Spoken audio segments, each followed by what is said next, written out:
Maurová váza Sula Maltáková. Môj Macík. Šijem pomaličky košelku i nohavičky. A ty, Mačko, ticho sed, oblečiem sa hned. Teraz pekne po platku uvaríme kašu sladkú. Staň si sem na samý kraj, na mliečko mi pozor daj. Pred obedom šlipky šlapky umyjeme obe labky a potom ich do sucha uceváčik vyšúcha. Tak slapány chrpatý, nekvapni si na šaty. Už sa obed očakáva, cukry, koláč, biela káva. Psíček bodej kladí z kraja, kdeže idú títo dvaja, vezmite ma sebou tiež. Nie, ty pred budou lež. Aj húš vyšla spoza klíčka, pozrieť bližšie na Matíčka. A ten chrpač aj rozpráva? Jaj, hús, nebuď zvedavá.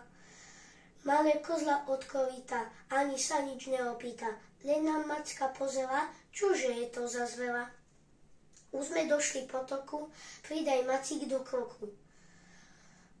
Nožka biela, labka hnedá, šup mi rovno do kúpela. Aj chytro, aj pomaly, brodili sme, plávali.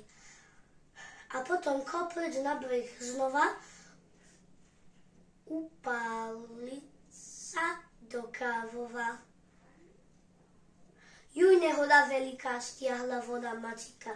Všetky labky hore zdvihol, bodrík, chytaj mi ho. Takto smutný stúpame, za bodríkom kúmame. Bunda stamiš smoknutá, zas pôjdeme do kúta.